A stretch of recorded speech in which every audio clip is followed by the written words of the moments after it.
Hey, hello there guys, my name is Anthony and welcome to my guide on how to safe spot Glough during the Monkey Madness 2 quest. In this video I will only explain how to kill Glough himself and not the other bosses in the quest. So before we get into the strategy, let's talk about what we are facing exactly. Glough is a level 378 monster that attacks with magic, range and melee. He is capable of hitting in the high 60s if not 70s and hits 50% through prayer. So having protection prayers is strongly recommended, but it is possible without them if you are some kind of pure maybe that doesn't want to train prayer. You have to defeat Glough in 3 phases. In the first one it uses melee only, in the second one it adds range, and in the third one it uses all 3 forms of combat. It is possible to safe spot the first 2 phases completely, however the third phase is a different story, but I'll explain you how to deal with that soon enough. So let's first talk about what levels I would recommend you to have before killing Glough. To use the safe spot we're going to use ranged. I would advise you to get at least level 60 range, but the higher the better. And like I said before, prayer is strongly recommended. All you need is level 37 to use protect from magic, but it is possible to kill Glough without the use of prayer. It's much more risky though, so it's your own decision. Speaking of hit points, I would say that 70 plus should do the job. His exact max hit is unclear, but it's all good as long as he cannot one-hit you to death. Alright, let's talk about the gear setup now. It is very important to keep in mind that the area you're fighting Glough in is an instance, and this means that if you die, you will lose all your unprotected items and you cannot retrieve them. That is why I would advise you not to bring too many expensive items. Believe me, you don't need them, just take a look at my setup.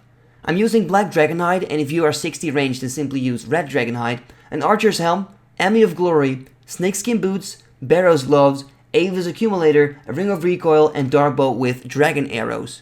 A dark bow may seem like a stupid choice, but we need this weapon to make the trick work. If you are an Iron Man and you don't have a dark bow, don't worry. A magic longbow with rune arrows works as well, but just not as effective. In my inventory I have 4 super restores, 4 Ceradomin brews, 2 range potions, 16 dark crabs, a house teleport in case I need to escape, and a spare recoil ring.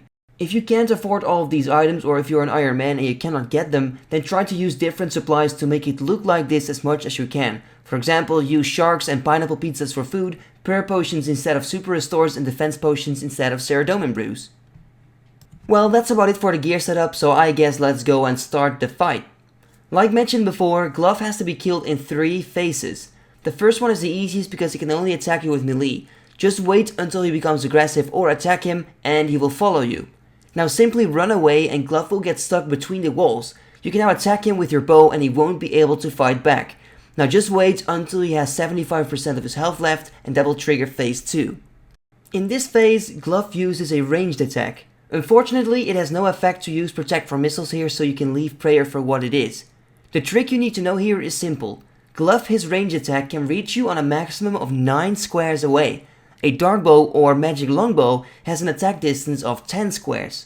So as long as Glough is 10 squares away from us, we can attack him and he won't be able to attack us. So we do the same as we did last time, we lure Glough between the walls. Make sure to turn off your auto retaliate though, because otherwise you will run back to him.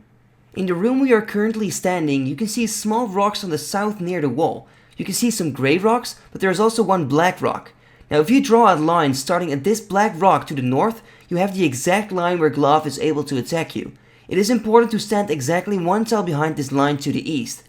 When you are finally in position, you can just attack Glough again and everything will be just like the first phase. But this time, we need to decrease its health to 50% instead of 75. Now comes the difficult part. Make sure to approach the final room slowly, but do not walk past the black rock you can see on the east.